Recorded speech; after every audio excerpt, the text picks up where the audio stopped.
Good afternoon. Welcome to Taller Boricua at the Julia de Burgos Cultural Center. My name is Marcos Dimas. I am the Executive Director of Taller Boricua.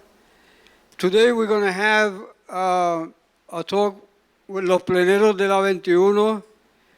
The exhibition is called El Imaginario de los Pleneros de la 21. And I want to thank our funding agencies, which will start with the New York State Council on the Arts, the Department of Cultural Affairs, the Upper Manhattan Empowerment Zone,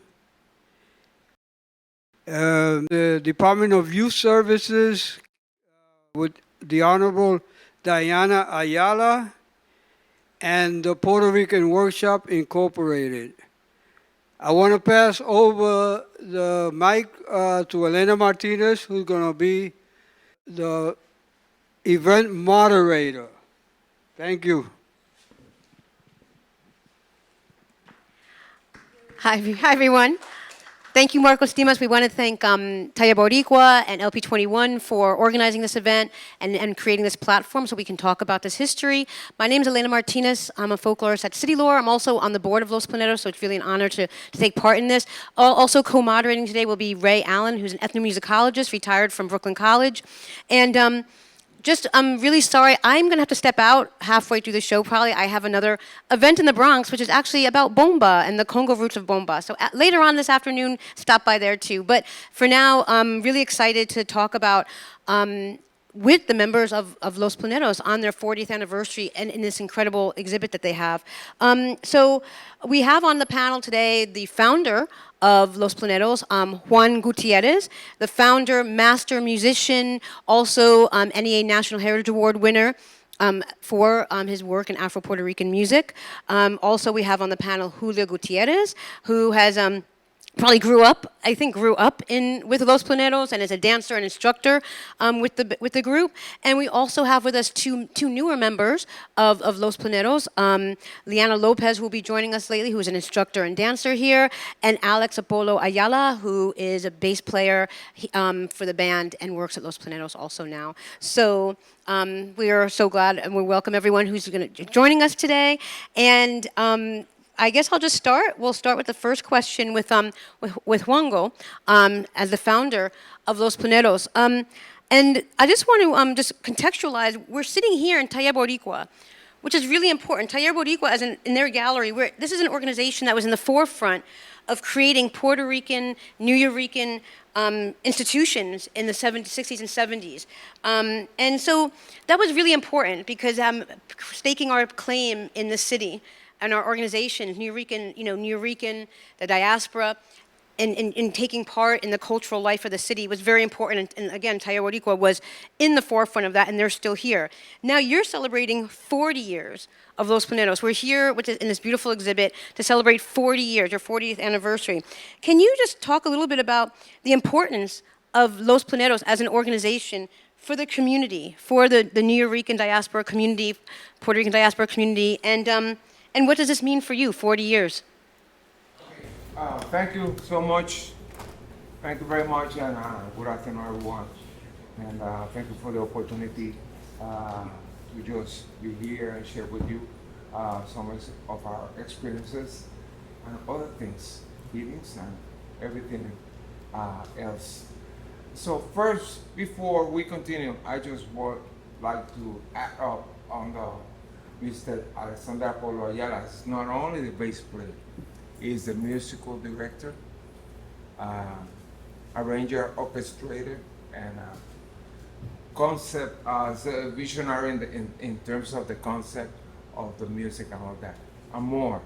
Okay, so I think the evolution, the creation of Los Pleneros, and then the evolution, it was very organic, I'm glad that you mentioned Taller Boricua because we were just following the steps of Taller Boricua and those New Yorkers who in the 60s and the 70s were very empowering themselves with that, I would say, the civil rights movement and the need and the necessity of identity.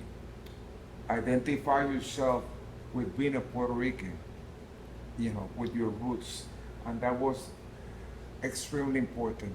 I think that was felt in the air when I came here from Puerto Rico in '76.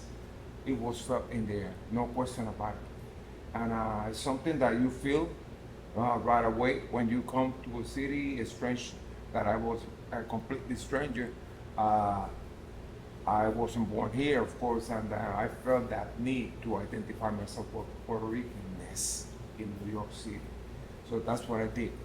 And because I was I'm a practitioner, a music student, I had that need to look, to search for that Puerto Rican self in terms of music, because I was aspiring to, to perform at that excellence in music. I could not attain that excellence if I don't know more, if I could not embrace the Puerto Rican traditions, if I could not know, embrace that, and then start from the bottom up. That's what I did. I think it was very important, and it was very dynamic everywhere. Everything I saw was young musicians, young artists doing things that were extremely important, and then elders doing their thing also. And that's what caught my attention, those elders. And I was fortunate enough to meet several of them. And they basically, they opened the door for me. And I extremely appreciated that. I think that's something that I learned that I kept in me, so I could continue doing that in everything that we were going to do with Los Pleneros, opening the doors for others. And I think that's what I thought. Do you feel a responsibility? I mean, through the years, in the past 50 or so years, that the organizations like Centro, Talla Boricua have started or been founded, that we've lost some of our institutions as a Puerto Rican community. We've lost some, or they've been sort of morphed into like Pan-Latino or other thing. Do you feel the responsibility that you're sort of representing Puerto Rican culture and that you're still doing it after 40 years? Is that like a responsibility or? Well, it's definitely a responsibility, but it's also of extreme joy to do that. No question about it. And it was, like I said, it was a very long process of knowing that, of learning that, and then basically feeding yourself with that as a foundation for what it came to be, the musical personality of Los Pleneros de la 29, because I think it was a unique gathering, un junte extraordinario, because there were, practitioners, hardcore practitioners from La 21 and other places that were living in New York for many years. They were coming from Puerto Rico, from those places. And then professional musicians like Aldo Miranda, Darren Nix, Carlos Suarez, who had extreme experience, and that blending, that's what it took, that when you gather those two elements is what came to be the musical personality of La 21. And do you think that's part of what, in the 40 years, there's been other Plenero groups that, in full disclosure, Ray and I are working on an oral history project of Los Pleneros, and we've been interviewing some of the members, and you've talked about groups that were there at the beginning when you first started out. Some of them aren't here anymore, but you guys have remained, and you've been here, and you've thrived, survived over 40 years. What do you think led you to do that, this band to do it? What is your secret sauce, or what makes you do it? Are able to keep the group going, but other groups haven't. Other groups came and went, but you guys are still going after 40 years. What makes Los Pleneros strong that way? Well, I think it has to do with as you keep on that perseverance, that that will to continue makes you relevant. Not only I feel that what we do is relevant, and other people as well in the community uh, understand and feel that what we do is relevant. You know, so that's what is important. But that said, I feel that we haven't done enough. We could do a lot more. And well, and we're going to have some the other folks who are going to take part in the panel are sort of like continuing on the legacy. But can you talk a little bit about the intergenerationality of Los Planeros was always intergenerational, and can you talk about that as a strength? Maybe, From the very beginning, it was intergenerational, no question about it. I think, the elders let us be what we wanted to do, basically, but not to, collide with pushing too hard with what they felt it was. And we respected that enormously. And we, like I consider myself, one of the young guys in that sense. Edgardo as well, Tito Cepeda, of course, Jose, and then after that, Nelly and other kings. But it was about respecting that and see how can we make an impact, or not embellish, but I guess adding that ingredient without altering the essence, and we could see it in the elders. If they, hinge like this, I said, the situation here. But when we saw them smiling and having a good time, okay, so we're doing the right thing. So it was like a long process, because those elders, they didn't have any ambition whatsoever of performing. It was in them. It was like something that they did as a matter of fact, because it was part of them. Singing La Plena or dancing Bomba, it was part of that. It wasn't. They didn't have any inspiration of taking a stage for that. No, it was part of them. It was us who felt that was needed to showcase that, but also to stay in the corner whenever we had to, and we wanted to stay in that corner and play in the corner and do stages also, And I think that feeling of what we did in the corner, in La Calle, and bringing it to the stage, to a formal stage, a big stage, that was a very important element of doing, because we broke those barriers of the audience and the performer, because we always thought that the audience was a dynamic part of what we were doing. Yes. Thank you. I want to go to Julia now and talk a little bit about this exhibit. Julia curated this exhibit, and it's a beautiful exhibit. It's a visual history of the 40 years of Los Planeros. And, we think of Los Planeros, that they're dancers and musicians, so we think of oral, we think of listening to them. But I think this is an incredible visual, continuum, timeline of it. And can you just talk a little bit about, Julia, putting this together? And I think it's really important. There are so many people, like, we know there's a new generation of people who are performing with you, but there's so many people we see in these photos who aren't here anymore. Marcial Reyes, Eugenio Ramos, Edgardo Miranda, Pepe Castillo I saw in a photo. He recently has passed away. I learned about Linda Del Lerme recently. I didn't even know about her, and she's in a photo. So you have this the whole family sort of represented. Can you just talk a little bit about the creation of the exhibit? Sure, I can try. So, I mean, this is. Whoops, you're Wait, wait, wait. Just bring it like this. Or you can sit over here, switch over and Oh, yeah, no, no, tú también. Oh, Oh, okay. you mind? No, Right, yeah. right, right. Are you a dancer?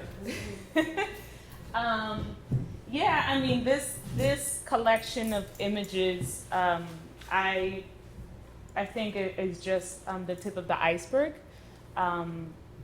Throughout the 40 years that officially constitute the Planeros history, there's been so many photographs, so many other types of visual representations of not just what the Planeros are, who they were, but who they are. But implicit within that is also the testament of what you were talking about, right? Like the individuals that are no longer there, but within that is the community, right? So the idea behind this exhibit was to try to pay homage not just to the 4 decades of this work that has been tireless, right? But also to pay homage to what has been that experience of bomberos, pleneros, New Yorkers, right? The Latino experience in New York, right? From our perspective. And also try to capture and bring voice to those folks that you wouldn't see anywhere else, right? I think that's always been one of the main missions of La Plenera 21 with the bomberos and the pleneros and the folks that have formed part of the organization, right, in terms of our teachers, in terms of the staff, in terms of the volunteers, is that those are the unsung heroes. And there's always a place for those voices and those contributions in our spaces, right? And Pleneros really honors that. You mentioned some names, there's many, many more. Tito Matos, the most recent. But it's the idea behind this was, well, we've been very good at telling our story through music and through dance. Why not try to just show a picture and have other people share the stories that they see through that, right? Because these are lived and shared experiences. Somebody looks at that photo and says, oh, I remember that concert. I remember that this happened, X, Y, Z. And that's how we give continuity to these traditions. That's how we give continuity to these experiences, is letting people fill in those blanks. So. And when you were doing the research to curate and put this together, I know like when I was like looking through some photos, I was looking through Maximo Colon's archive, and they were like, oh my God, that's the first, they said that was the first one, El Museo in 1983, that's the first, that image over there in the corner is his. That's like one of their first public gigs. It's so amazing to come across like treasures like that. What did you feel like when you were putting all this together? Was there anything you looked at or like, oh, I learned something, or this was amazing, I haven't seen this in 30 years, or anything about the exhibit, like the creating it sort of was a surprise or a treasure? I learned that there's not enough time to put it together. There's not enough time to put it together. Really, there never will be. Because again, it's so, I think the word is overwhelming, the amount of images, not only that we have, but that we know that are out there, right? And what can we do to try to source that, right? Especially in this day and age where it's very quick, right, for folks to take a photograph and then post it and share it, and that becomes part of this, narrative of a memory. But we don't find out about it, and it's a great shot of a great moment and a great memory. So it's going back to this idea of what Juan was saying. It's like we haven't done enough, right? I think one of the lessons coming away from this experience was that, well, okay, we can't really control what is outside of us, of the organization, but it definitely has been an impetus for us to rethink the weight and the importance of what we do have, right, of our archives. We come from traditions that are based on oral history, so we don't necessarily have this discipline of documenting and, formalizing all of that. And not to say that, we will pursue museum-esque, ambitions, but I think that there's something there to be able to preserve the original musical transcripts of some plenas, you know, his notebooks, composition notebooks that have the words to Don Pedro. I remember when he wrote that song, you know, we were in the station wagon waiting outside of my mom's elementary school, you know, for her to come off of work. You know, he was sitting in the front, I was sitting in the back, and he was writing the verses to those songs. So we should preserve that, right? So I think that was like the biggest takeaway and lesson, for sure. That's great. Thank you. I want to invite Alex up to the stage. I have a question for you. You know, being from the islands, you're from San Juan, and now you're part of Los Planeros.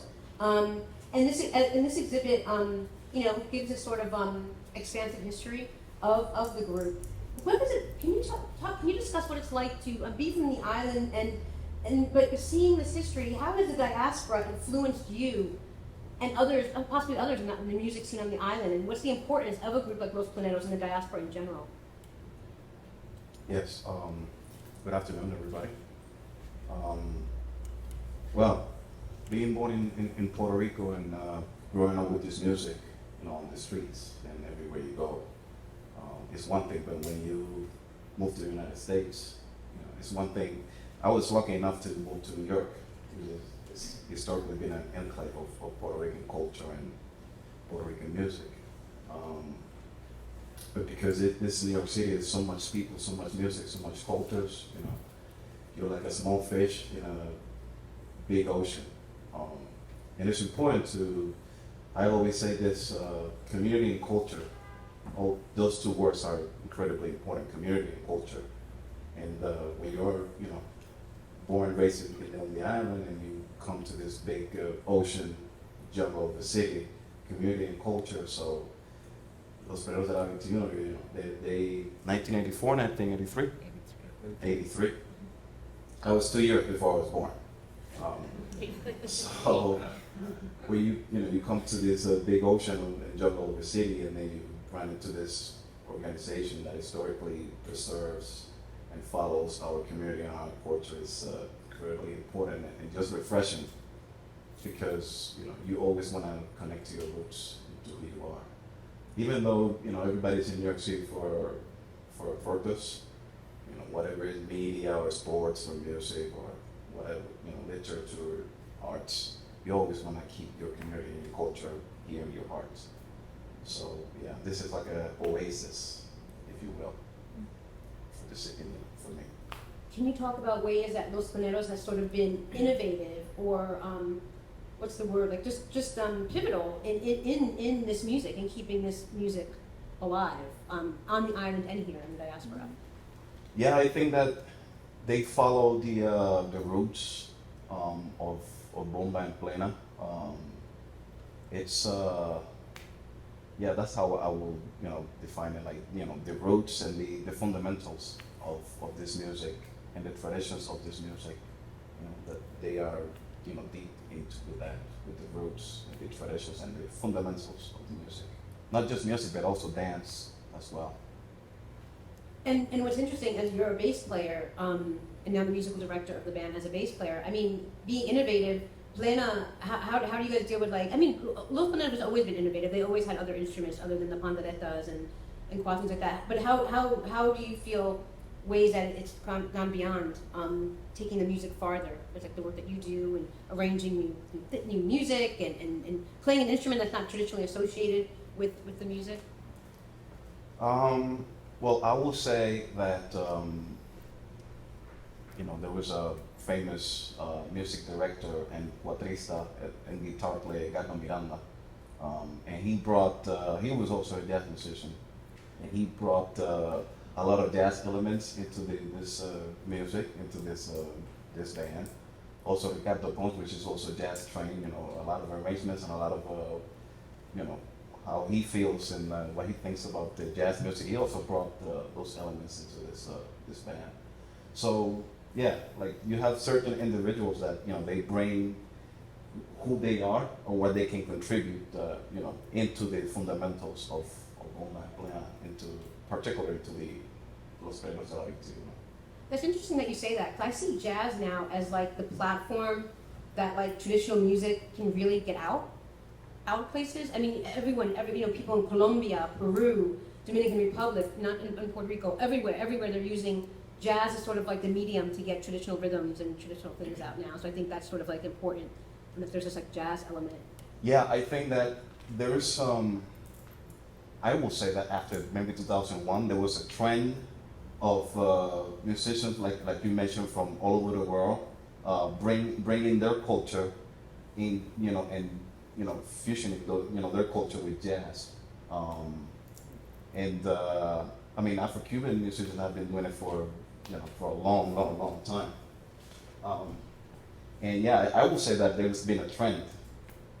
It might, I'm not that old, but like maybe from the early 2000s, a lot of folks have been, fusioning like music from Israel, from Colombia, from Peru, tango, like Astor Piazzolla did one of his music from tango, and yeah, in Bomba en Plena, Rafael Cortijo did it in 1973 with the Time Machine album, which Edgardo Miranda recorded there as well. But yeah, Pepe Castillo also arranged a lot of Ronnie Huber, who also played there. So yeah, it's I think that now there's been a lot of more folks from my generation, bringing our roots and fusioning with jazz. Yeah. Do you think jazz is a good platform for that? Because, I mean, not only do you have this great generation of highly trained, musicians, you guys all come a lot from conservatory and stuff, but classical music is so structured, like you can't fit in the maybe traditional rhythms in there, but jazz leaves it open that you can fit in joropo or bomba or from different things. And do you think jazz just is like sort of like a perfect vehicle for taking this traditional music to the next level? Yes, absolutely, because you can do whatever you want. That's the beauty of it. It's an expression, like, you have an empty canvas, and you can do whatever you want. Miguel Zenon released an album that, changed the game in a lot of ways with Esta Plena. Juango played and recorded there along with Tito Matos, Guaraní Allende. That's literally, we have this, two languages, jazz and Afro-Puerto Rican music, and that come together into one. Yeah. Great, thank you. I just have one more question. I have to leave soon. Ray's going to take over the Q&A, and then if you guys have any questions, please ask any questions. But I guess let's invite Liana up to the stage too. And speaking of like innovations, we're talking about jazz, musically, the innovations musically that Los Planeros has been part of. I want to talk about the dance, and for Liana, for you and Julia as a dancer. I mean, correct me if I'm wrong, but I see like I always assume it's Julia has changed the game, right? In sort of like dance, like you're not wearing the enaguas and a lot of the costumes as much anymore. But Los Planeros has been a change in that way too. But you can maybe both talk about that as dancers, like the innovations that Los Planeros is on the cutting edge of that also in dance.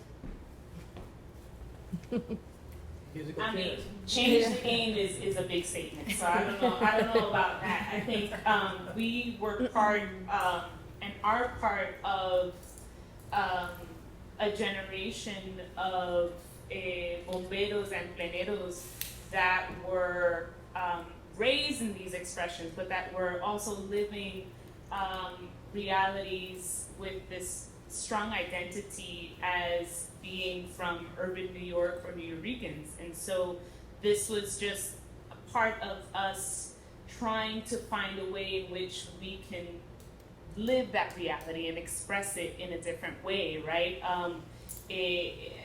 For me, it was as practical as if you were in a bombazo or in a bomba night in Camaradas, which was a very tiny location that was always very jam-packed.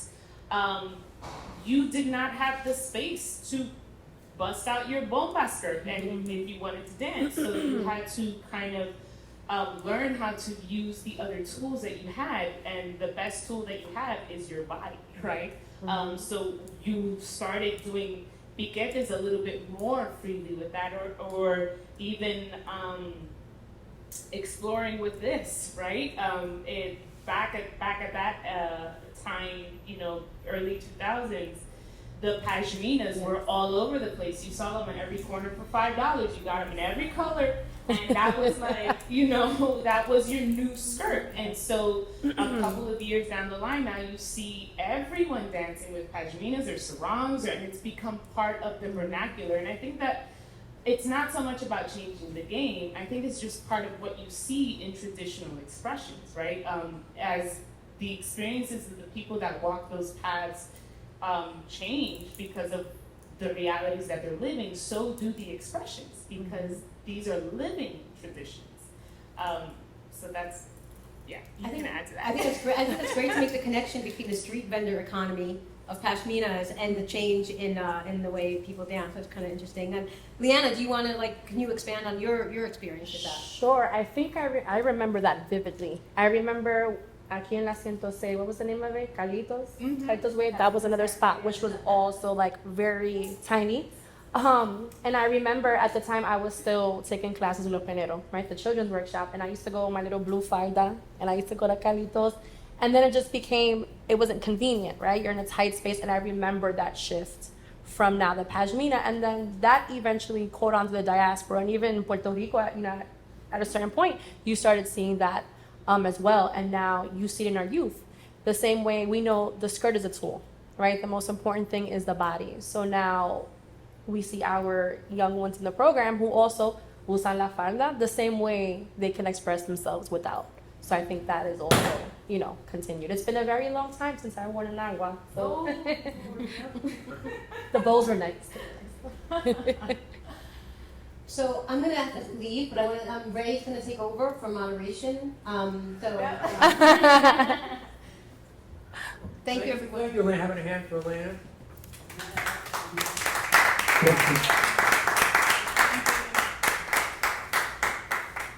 More that I could follow. I don't know what else I can ask. That's all the good questions. No, seriously, thank you so much, Elena.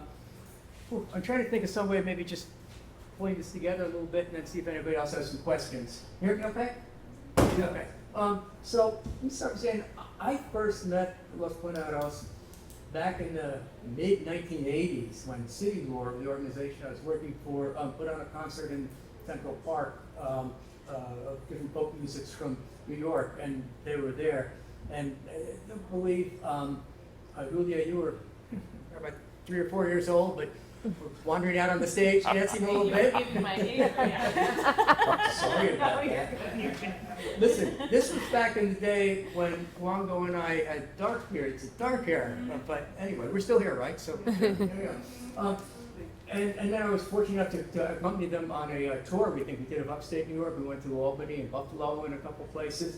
And I was struck not only by how incredible this music was. For me, this is something new. As an outsider, Latin music in the 70s and 80s, that's salsa, right? I didn't know bongo playing existed. It's like, whoa, this whole thing was opening up.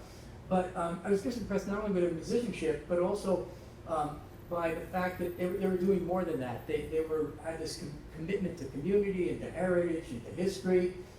They weren't just going to be a performing group. They were also going to be a group of social activists that wanted to preserve and educate, which was very, very moving. And in fact, I think that's a thread that goes throughout the existence of Los Buenaros for 40 years and stuck them together.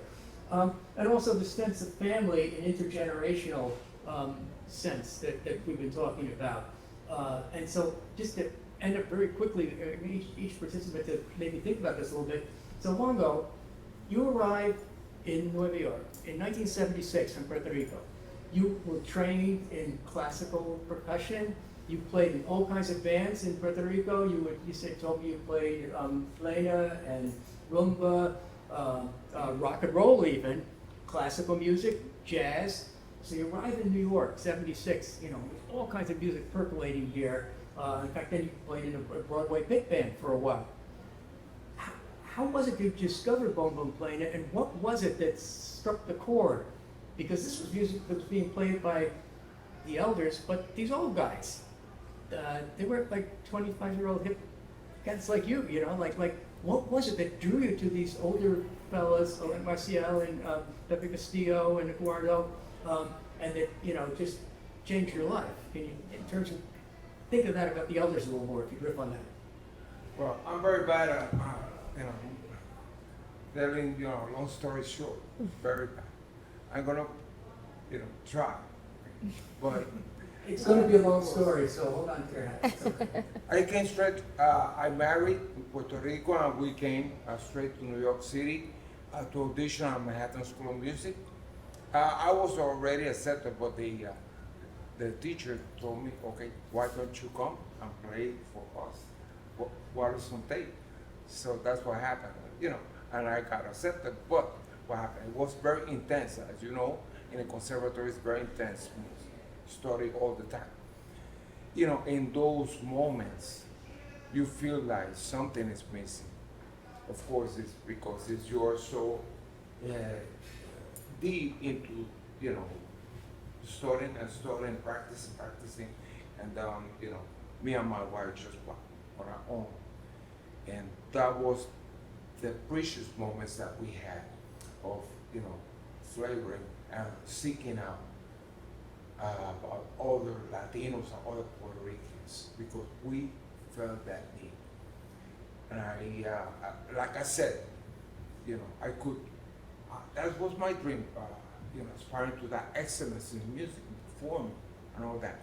But I could not attain that if I didn't know the music of my people in a deeper way. So that's what I did. I went out to a barrio, to 14th Street, to South Bronx, to the record stores, looking for old records. I said, wow, Odirio González, mira este acá, Ramito, Luito Cortijo. I bought all those records. And then, you know, put the records at home while, you know, on the break between my practice. And then I knew about other friends who were already in New York, like Pepe. I had met Pepe in Puerto Rico. I played with Pepe in Puerto Rico. And Ricardo Miranda, we, you know, were childhood friends. We played in rock bands when we were kids, you know. Yes. And he was here also. I mean, he came a little bit later, but then he was, so he had this special relationship with Pepe because they had played with Cortijo and Máquina del Tiempo and all other projects. So they were doing project, a thing with Pepe. Pepe had La Estampa Criolla. That was his group. And it was wonderful music, you know. His music and other classic Puerto Rican forms of music. Aguinaldo, Seises, playing as bombas, playing it, you know, in a very dynamic way. Pepe on the accordion and Sinfonia, Galdo on guitar. And then I met Tito Cepeda. And I was part of Young Cast doing that. And we worked all over in the cultural circuit here with the clubs, with the other organizations, small Puerto Rican organizations doing events, and we were there all the time. That's how I knew about Marcial. It was, as a matter of fact, Pepe who told me about Marcial. Marcial is here. He's going to play with Montañez at the La Fiesta Santiago Apóstol on the island, right there. Yeah, and Randos Island.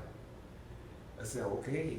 And I went there with my wife, with the crib, tú sabes, el corral, con los nenes, poniéndolo allí debajo of the tree, putting the kids over there, babies.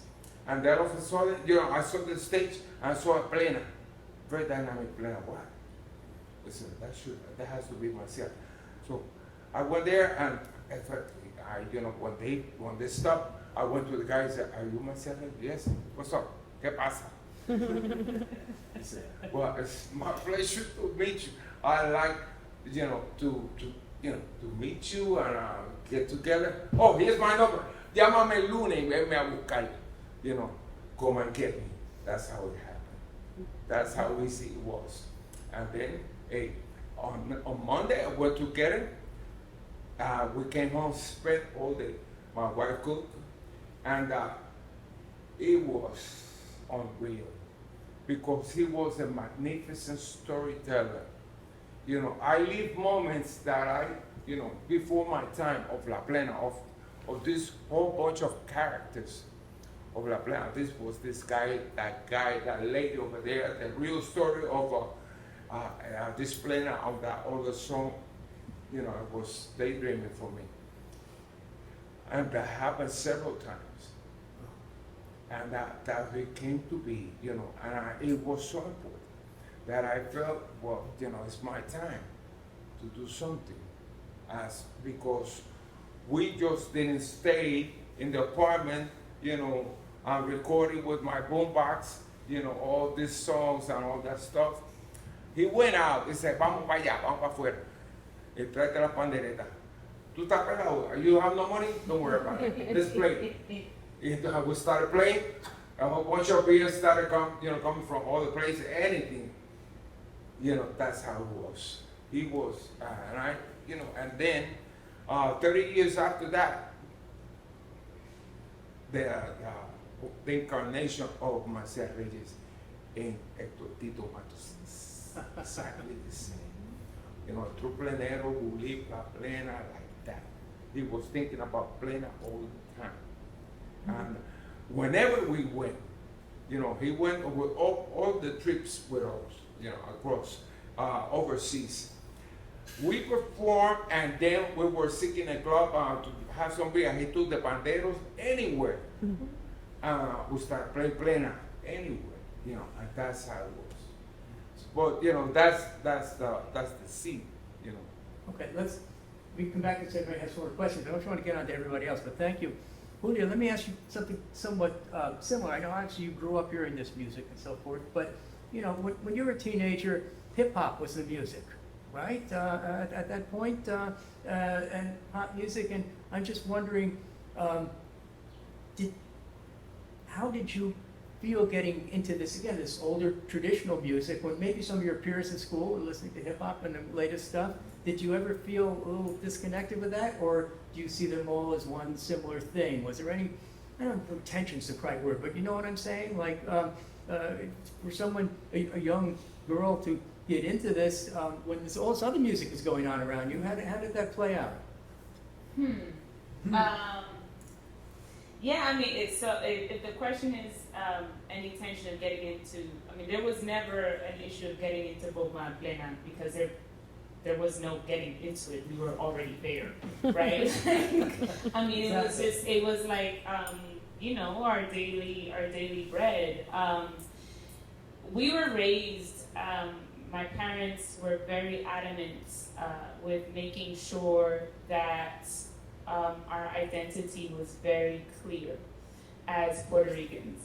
And it wasn't just through the vehicle of Los Pleneros de la 21 or Bomba en Plena. I mean, in the household, they only ever spoke to us in Spanish. We would speak in English all the time. But to this day, if they say something to us in English, it's like, this is weird, you know, like, stop, that's uncomfortable. Speaking Spanish, it's still weird. But it, you know, I remember sitting around the dinner table and having like competitions about who can name the most towns in Puerto Rico. Or Sunday afternoons, we would sit and read newspaper articles from Puerto Rico, right? The newspapers from Puerto Rico that were in Spanish, and then we would talk about them. So it wasn't just a matter of like learning how to speak or read Spanish, but it was also to keep us connected with the daily events and what was going on the island.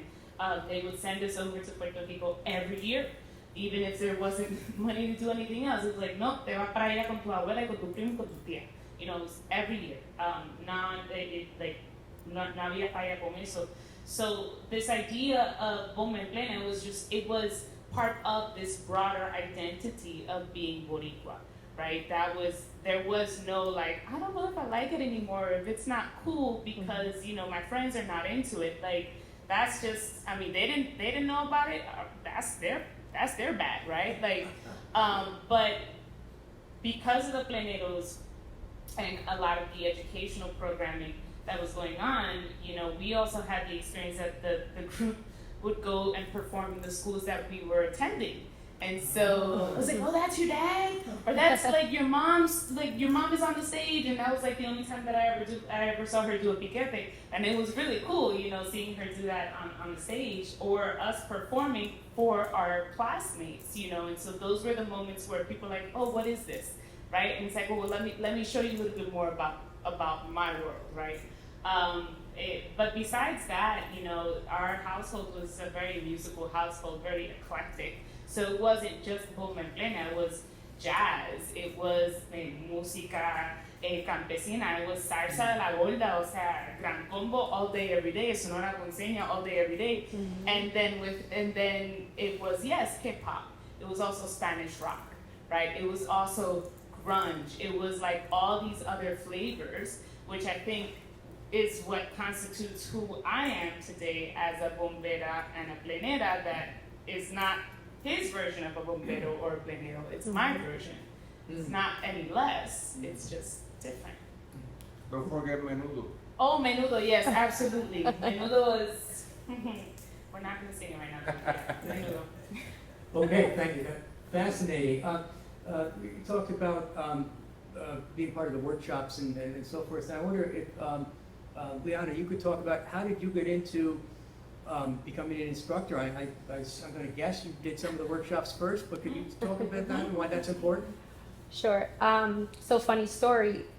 This is back before social media, right? This is back. Oh my goodness. This is back before Instagram and Facebook and word of mouth. And I was doing laundry with my mom on 117th Street in El Barrio, and I ran into Camilo Molina, which is also a extended family member of Los Plenero for a long time. And his mother says, "Listen, there's a taller on 115th Street. Los Plenero gives un taller de bomba y plena for kids." And that was literally how it happened and how I attended. I remember walking in vividly seeing Tito Matos and Juan Ocera doing one of their exercises. And now I'm intimidated because I came in a little bit later, so everyone already has their little clique, their little crew. And I'm like, what am I doing here? But that what am I doing here turned into home very quickly. Right? And I think that at that young age, you understand, but you don't fully understand until you're a bit older. I'm in the room with Tito Cepeda, Roberto Cepeda, Jose Rivera, like I said, Juan Ocera, all of these greats, Juango, right? And just having access to these elders as if it's family. And I think we don't understand the value in that until you're a little bit older and you say, wow, that was gold. Those were golden moments, right? So being there in those spaces, and I was, part of the children's workshop for many years. And then I went on to do the school thing, right? College and life took me in different ways, but I was still involved in the community. And then Juango reaches out to me one day and says, "Mira, quiere dar la clase, un taller." And I was just like, I had like a moment. I was like squealing in the house. And of course I had to compose myself because I don't think we understand how special that moment was for me. That in the place where I started, this is my foundation, this is my home. I don't come from a family who is a familia bombera or plenera, right? Though my dad is a percussionist, that was a different world. So I didn't have access in that way. This was my way of identifying a girl who grew up in El Barrio, a girl who grew up out of Puerto Rico, right? And now Juango calls me and says, "Do you want to do this?" And I said, of course, right? It was that moment of continuity, those intergenerational connections and giving back. Right, because this, no matter how far I went, how close I was, this was always home for me. So here we are. Beautiful, beautiful. Okay, last comment, and then we'll have a few questions. Alex, you talk quite eloquently about the importance of jazz and blending it with plena and bomba, and I'm just thinking about the bigger sense that this was music that was, at its roots, it was folk music, it was street music, both bomba and plena. It was not, a long tradition of commercial music and so forth. And here you are, and as the arranger, you're trying to take this tradition, and now you're adding these other instruments, the horns and piano and bass. And not that you did it first, things that have been going on, but just people trying to do that, and then creating music on a stage that maybe was listened to partly as jazz. Like, how does that work? And what do you need to do to keep this music fresh? So that perhaps yet the next generation doesn't finally say, oh, that's just old people's music, you know, I need something a little fresher. What are you trying to do to keep the music fresh as the music director now of Los Planeros? Well, the way I see it is, you know, this is how I feel this music. This is how I hear this music in my head, and this is who I am. That's it. One of my biggest inspirations is Hector Tito Matos. And Tito Matos, you know, the conversation that I had with him, you know, God rest his soul, he was always open to everything. You know, he started in Planeros and then he formed his own band, Viento de Agua, which had drums, had, you know, arrangements, like, you know, complex arrangements. Like, that music is not easy.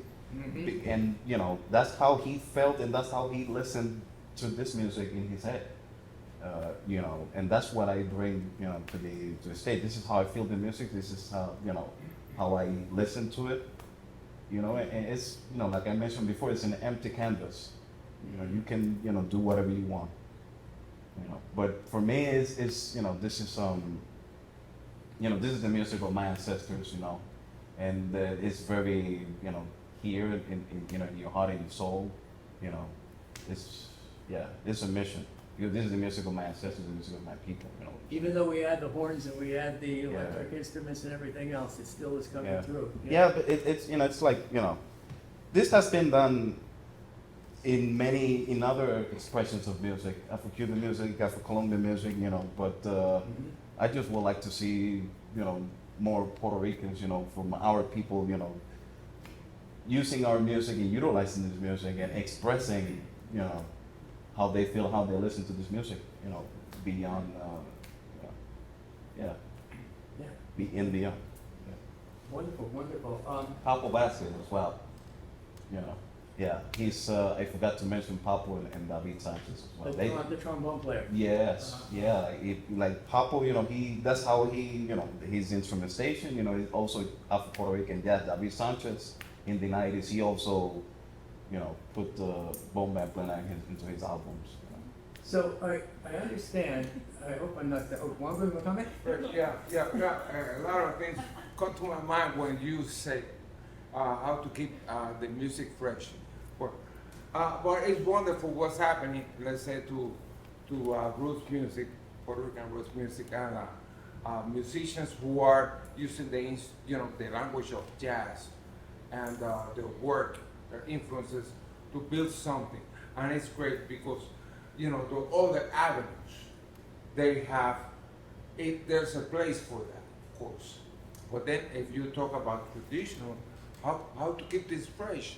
Well, something comes to my mind. There was an interview with this famous jazz musician, Pharoah Sanders. Pharoah Sanders said, you know, I don't know what was the question, but he said, there's no bad music, just bad performances. You know, you need to play this well. Use the elements, those foundational elements that identify a form or a style. You know, sometimes you cannot use the salsa into jazz, into straight ahead jazz, because it would not work. You have to use that language. And for example, those musicians like Apollo or David Sanchez or Papo Vasquez or others, you know, Miguel Senón, they have that vision, they have that language, and they know how to use it and not use it. You know, when there's a place to use it, they will. When there's no place to use it, they won't. Edgardo was the same thing. You can have all this, you know, combinations and substitution of chords and all those licks. Sometimes they won't fit. No, it won't fit into the style. It's like that's why I always compare music with food. You know, something you cannot add something that to the arroz con gandules that would change the character. You say, no, this is not arroz con gandules. No. And exactly the same. Okay? Yes. So, Alex, let me ask you, I understand that there is a new CD in the works that are going to have some, well, I'm not sure to say big band, but more instrumentation on it that you folks are working on? And you're working on the arrangements of that? Yeah, we So we want to preview. What can you tell us to get us juiced up for this new recording that's coming out? Yeah. Without revealing too much, of course. yeah, that's well, that's pending approval, of course. But It's over here, so we yeah. But we have a concert in October 7th, Saturday, October 7th at Pregones, as part of the 40th anniversary of Los Planeros del Ave 21. And yeah, so as a part of Liana and myself are part of the CRNY artist program. We collaborate with organizations, and we bring our own projects, our own visions to organizations, and so as part of that program, I had I've always wanted to write for big band, and the opportunity came, that as part of the 40th anniversary of Los Planeros, for the first time we can do a couple of the tunes, of the classic tunes from Planeros in a big band format, and as well as original compositions. But yeah, it's something that it's being done for the first time. When you say big band format, you're talking about multiple horns? Yeah, so 5 saxophones. 5? Yeah, 5. 2 alto saxophones, 2 tenor saxophones, baritone saxophone, 4 trombones, 4 trumpets, piano, bass, acoustic bass, drums, percussion. Yeah. Okay, put this date down, folks. When is it, October 7th? October 7th. Okay. Yes. And I will say now in public, because I was going to bug Wongo and Willie about this, but this concert should be recorded. It really, the stuff's, wow, it's going to be amazing. I'm very excited to hear that come. So, Yeah, going back to that, you mentioned new CD. Well, I don't know how. These days, you don't know if it's going to be a CD because you can do whatever is cool. did I put out speak a too song, soon here? I'm sorry. Right? Sí, all that. Yo no sé ni cómo se llama. ¿Cómo que se llama? Cuando tú- Yeah, it's like stream. That's what it is. For me, stream is something como stream de un río de agua. Right? Go fishing again, right? So, well, this recording that we did is really something that I guess I always wanted. Is to get together la familia, el junte, la tribu, the New York musicians, Bomba Plena musicians, and our family, La 21, with our colegas in Puerto Rico.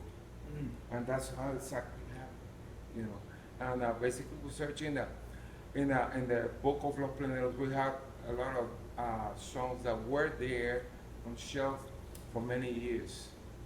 And it was during the pandemic that we took it out. I started, taking a second look, third look, and we started working on those songs with the collaboration of and the help of Ricardo Pons, him over there in Puerto Rico. And we put the music together, then we recorded the basic tracks here in New York.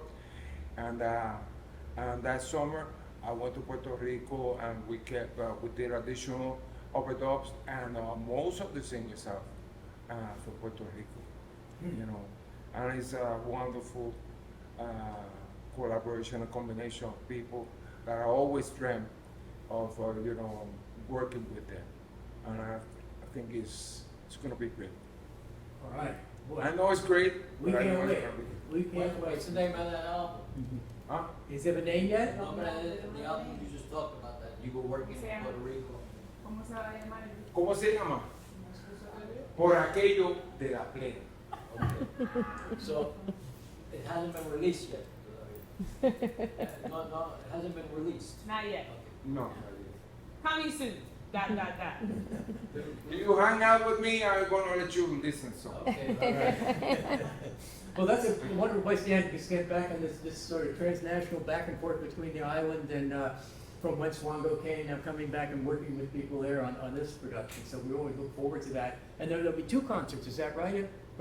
In October? Yeah, there will be 2 concerts. They're back to back, October 6th and October 7th. Apollo spoke to the performance on the 7th, and on October 6th will be somewhat of a retrospective event. So there'll be a musical journey of the 40 years of Planetos. Wonderful. So we're running over here. Let me just say, does anyone like to ask you a couple questions now? Yeah, please.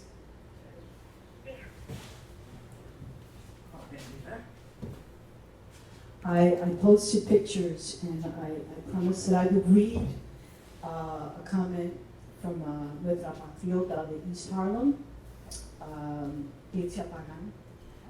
And she says, Asheni, mi pana, so incredible their work and service to our community. Y a Wango le manda sending love, gracias querido hermano, de parte de Pizia. Pizia Pagan. Oh, of course, of course. My name, well, you've seen me around, my name is Rafaela Orani Bini. I'm also the executive producer and founder of a show on MNN, Manhattan Neighborhood Network, The Art Settlers of New York. I'd like to interview you as soon as possible, and particularly to promote the concert, all right? I'll talk to you about that later. But I think it's wonderful what you're doing. It's interesting that you spoke about jazz being the true genre of American music that's considered jazz. And what you're doing, playing Iboma, that is the true genre of Puerto Rican music. Certainly salsa, they say salsa, New Yorkers claim it, but what you're doing, that is a true genre. And it's incredible. I just want to say something, not as a criticism, but yes, our youth needs to know about the history, needs to so much in dance and the music, but so do seniors. You know, as a groovy senior, you know, have you considered giving us lessons or thinking about that? We actually just wrapped a residency at a senior center in Morris Avenue, right? Yeah. And so, yeah, we definitely, this is intergenerational, right? We have ongoing programs for kids. We also have ongoing programs for adults. And when we say adults, it's 18 plus. There's never a time that's too late to begin. We've had folks come in 60 plus and say, this is my first time. Bienvenido. You know, it's never too late. So we don't close our doors to anybody. Everybody is welcome. But there are programs where we have specifically gone to senior centers and engaged. And actually, those are the best ones. But we laugh and we learn so much with those folks. And it's true joy. Absolutely. We need more funding, and that's something that as community residents, particularmente here from El Barrio, to have that, expand that here in El Barrio. Certainly Casabe houses would welcome that, but we need the funding, you know, and that's something that's important, we'll be in touch. Thank you. Okay. Who else has a question or comment? Yeah, I heard you mention before when you were giving your talk about encountering people here for La 21 when you can't hear. Is that why you named the Los Pleneros La 21? And not something like Los Pleneros La 110 como Víctor Víctor Montañez. Marcial, Los Pleneros La 21. Why it was called La 21? Sí. Well, Marcial was from La 21. Oh. Yeah. And it came to be that then when we started going to El Rincón Criollo in Casachema, we met others and who were, who were friends of Marcial, like Miguel Ángel Flores, Benjamin Flores, Paquito Rivera, all from La 21. Benjamin and Miguel Ángel are also practicing, and Paquito as well, of course. But they were, boy, these guys, two did. Because they were not only practitioners, but they were the children of Bobo Flores, one of the outstanding practitioners of bomba, a dancer and a plenero. And Bobo was himself the son of Eustacio Flores. When we talk about Eustacio Flores, we're talking about the true foundation of bomba in Puerto Rico. So there was so much there. And La 21 acá happened to be that we started gathering at El Concreto. Then we transferred to a club on the west side, the social club. There was this guy, they call him Cuco Cojo. He was from La 21. And it was this social club that everyone who hang out there was from La 21. And we started rehearsing there to play a Fita Folklórica. And then on one occasion after we finished our rehearsal, we're hanging out with the guys, Marcelo Reyes came to me and said, I know how this group is going to be called. Los Pleneros de la Parada 21 de Santurce, Puerto Rico. That's the real name. Okay. Short name, so Pleneros de la 21. That's good. That's how it was. Yeah, good history, good history. Yeah. Yo tengo una pregunta. Hey. Toma, ven. Como esa es la parada de la 21 en Santurce, pero en la parte de atrás, ahí es donde estaba el fanguito. Después que se quemó y de eso, pero ahí vivía mucha gente. Claro. Que esa gente eran de la 21. Y ahí se hacía mucha plena de bomba. Porque mucha de esa gente fue de las que se vinieron del campo. Allí en Santurce. Cerrado, Eso es lo yo estoy para abajo. Exacto. Todo eso allá abajo, porque yo me recuerdo cuando se quemó y se destruyó, yo me recuerdo que fui con mi abuela, yo era una nena, y fui a verlo. Pero siempre me he quedado de la parada de la 21, porque eso, como usted dice la 21, eso es lo que me recuerda a mí, esa ciudad que hubo ahí donde habían familia. Pues ya me lo aclaraste. Ok, gracias. Gracias, Lisa. ¿Mejor? ¿Cuándo o quién planted the seeds of bomba en plena en Borinquen? In Puerto Rico. And was that Puerto Rico the first place who did it? That's a whole other panel conversation. I thought That's a whole other. But we're talking about expressions. I mean, bomba is 450 years old. Plena going on 150. So there's not one person. There's many. right. Historically, that's what really entices me to know more about that, where it came from. Yeah, it's You know your past. You have Oh, better yeah. people. Absolutely. I mean, this is African roots music.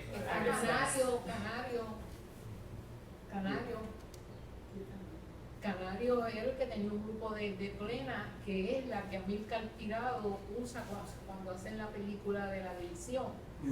Porque yo me recuerdo verlos allí tocando a todos ellos. Y eso está grabado ahí. También había un grupo de bomba, que es una bomba muy diferente el baile, que es casi como de corte, porque es bien despacio en el tumbe y eso, es muy, muy diferente a la bomba que se hace ahora. Y también está recorded en la película de La Plena, que quizás un día lo deben de pasar aquí para que la gente lo vea. Y hay mucha información ahí y se ven esos grupos tocando y bailando. Y Oppenheimer, que era de Ponce, Oppenheimer era de Ponce, que Trujillo le hizo un cartel fabuloso, que era para la película de La Plena esa de Amílcar Tirado. Creo que es la única en realidad película que se hizo así, histórica, ¿no? ¿A dónde? Eso lo hizo la División de Educación de la Comunidad.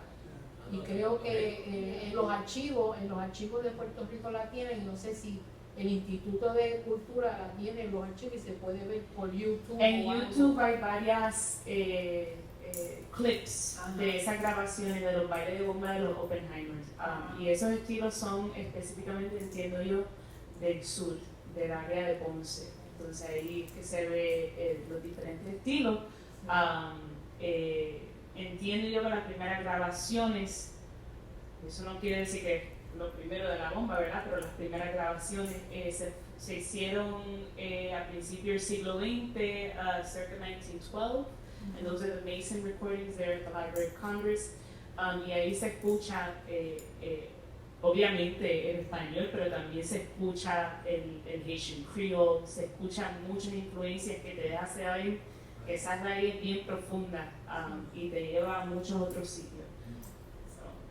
Dicen también que los santomeños Sí, tenían muchas relaciones con Puerto Rico. Sí. Y también hay algo ahí con un mix de la bomba y eso, especialmente la bomba. No sé mucho de la plena, porque en Puerta de Tierra, que también se tomaba mucha bomba, pero era el periódico. Era el periódico, se consideraba, la plena se consideraba el periódico del pueblo de Puerto Rico, porque así era que se pasaban las noticias. Según Tomás Blanco, el poeta, los grabados que hizo Omar y Tufiño, que en esa gráfica pues aparecen muchos datos históricos que pasaron, como mataron a Elena, eso fue una realidad, eso pasó en Puerta de Tierra. La tintorera del mar es una realidad, que era un gringo de la Cañaveral y había mucho problema dentro de la central y un tiburón vino y se lo comió. Hay varias, qué bonita también, esa es otra plena, que es una realidad, pero eran muchachas lindas. Después las mujeres de Puerto Rico son bellas. Hay varios, eso de la bemba, de la plena, que tiene que ver con que es el periódico de Puerto Rico. De ahí pues se crea una plena en el momento de un evento que pasó en ese momento, puede ser de familia, puede ser histórico y eso. Así que eso recuerda mucho, pero más se toca mucho más también en Ponce. Hubieron varios personajes. Fue de Ramón López, de descanse, también hizo varias publicaciones, era un historiador. Hizo una publicación específicamente acerca de la plena, que se llama El Bembeteo de la Plena, ¿no? Y ahí, los Bembeteos de la Plena, ahí puedes conseguir mucha información acerca de la plena específicamente. Si están en Puerto Rico, les exhorto que vayan a la Casa de la Plena, en Taller Comunidad Lagoico, que ahí ellos tienen un archivo comunitario de lo que es la plena. Tienen un sinnúmero de información, grabaciones, fotos, muchas cosas que pues está accesible y abierto a todo el mundo que tiene curiosidad para aprender un poco más de lo que es la expresión. ¿Tiene website? Sí, no me sé el website, I think it's like la casa de la plena titomatos.org. La Goico. Yeah, you just look for La Goico, you got it. Yeah. So it's ahí mismo en la calle Loíza, en Santurce. So if you go to Santurce, mira La Goico, everybody will tell you where it is. Y el otro también que ha hecho muchos estudios, que hizo un libro, es Néstor Muray, de pieza de la Casa Paoli, que hizo un libro sobre la cuestión, no me recuerdo quién es el otro músico, pero tiene un libro bastante extenso. Él vino aquí, él fue invitado a Taller. Sí, tuvo una charla con nosotros aquí sobre sus libros. Sí. Pero él ha hecho pero él es nacido y criado en el barrio de Ponce, ¿cómo es que le llama? Que es donde vivían esa gente que tomaban bomba. Y había una ceiba ahí también, ¿cómo es que se llama el lugar? Ahora mismo no me recuerdo. Pero es Ibérica. Bélgica. Él es de Bélgica. Néstor es de Bélgica, nacido y criado aquí en Bélgica. Por eso también lo de los libros. Ya ese sitio no existe, por ahí había mucha historia.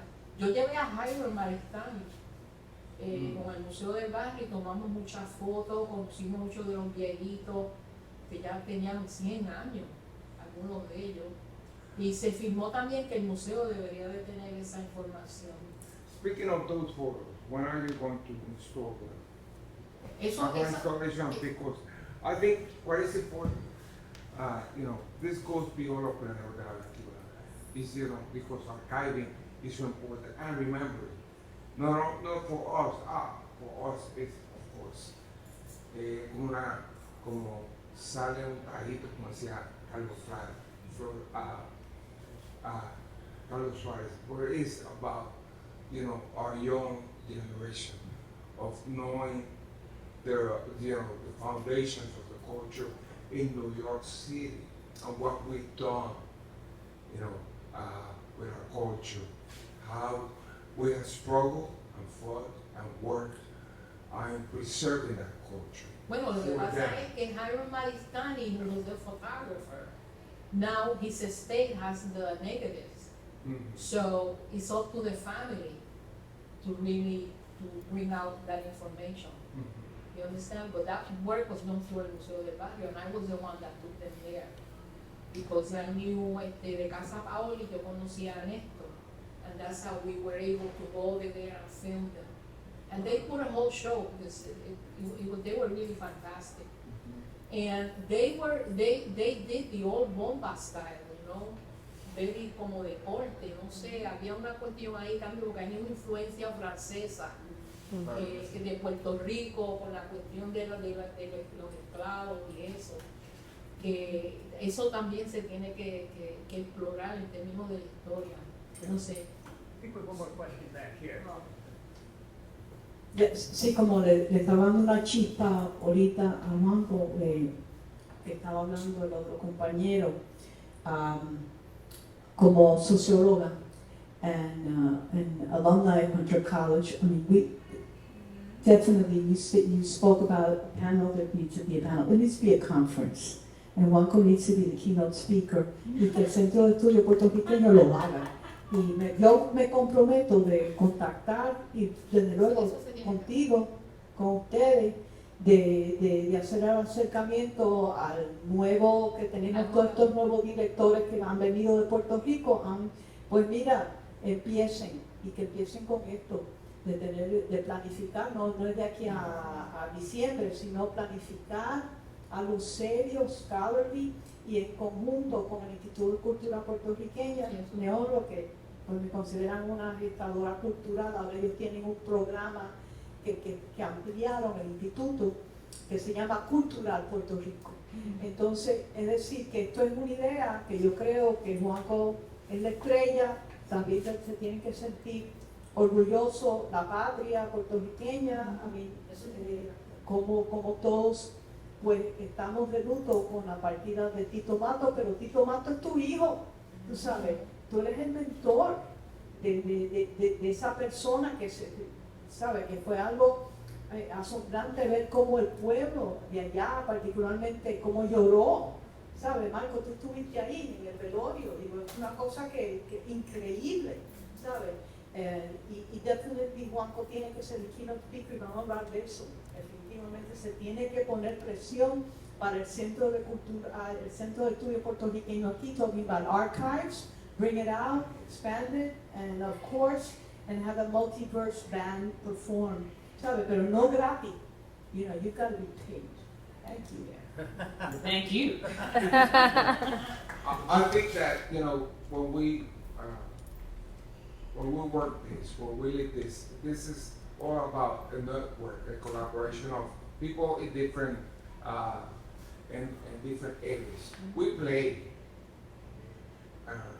play, we dance, we sing, and we entertain, and we get those vibes from our immediate audience. But then there are the photographers, the filmmakers, los periodistas, los académicos, todos ponen algo, contribuyen algo a que se cemente esa tradición y siga evolucionando. And that's how I feel about it.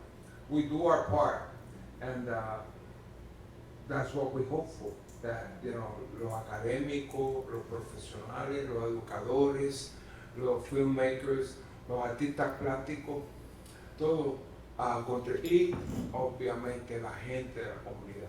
Todos tienen una función esencial. Pero tú Mantener esto. eres el papá de todo esto. Bueno, Quiero yo decir soy algo. papá de esta.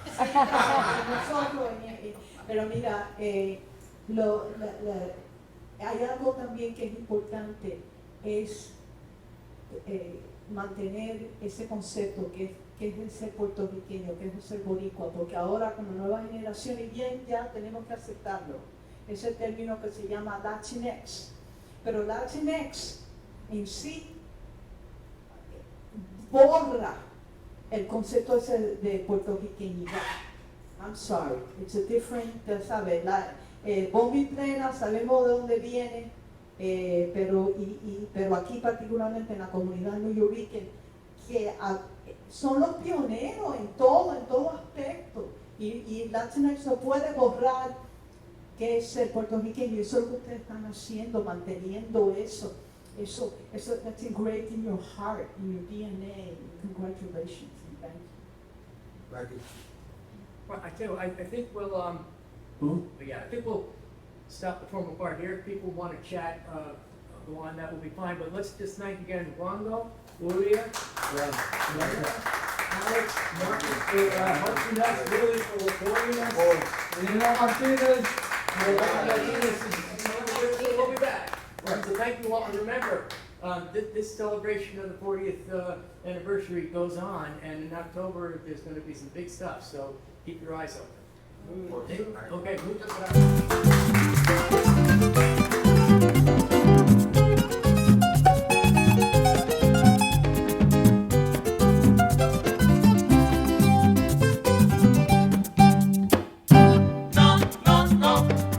No te confundas, somos boricuas, de hacia la luna. No te confundas, somos boricuas, de hacia la luna.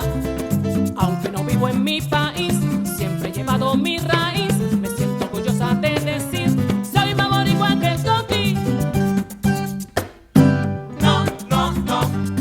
No te confundas, somos boricuas, de hacia la luna. No te confundas, somos boricuas, de hacia la luna. Los politiqueros del país siempre tratan de confundir, quieren al pueblo desmentir de su cultura, su raíz. No te confundas, somos boricuas, de hacia la luna. No te confundas, somos boricuas, de hacia la luna. Si tú te quieres divertir, la bomba plena son de allí. Oye, boricua, di que sí, es la música en tu país. No te confundas, somos boricuas, de aquí a la luna. No te confundas, somos boricuas, de aquí a la luna.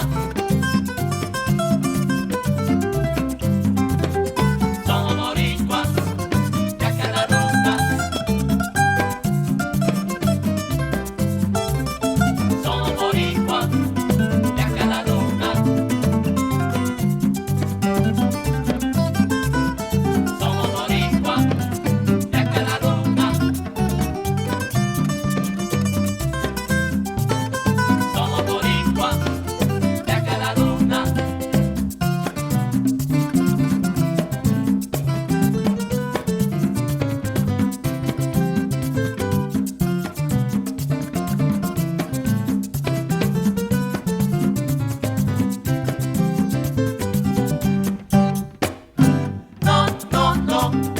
No te confundas, somos boricuas, de aquí a la luna. No te confundas, somos boricuas, de aquí a la luna. Puertorriqueño sigue ahí, tus tradiciones hasta el fin. Nunca reniegues tu raíz, grita boricua, di que sí. No te confundas, somos boricuas, de aquí a la luna. Vuelvo y te digo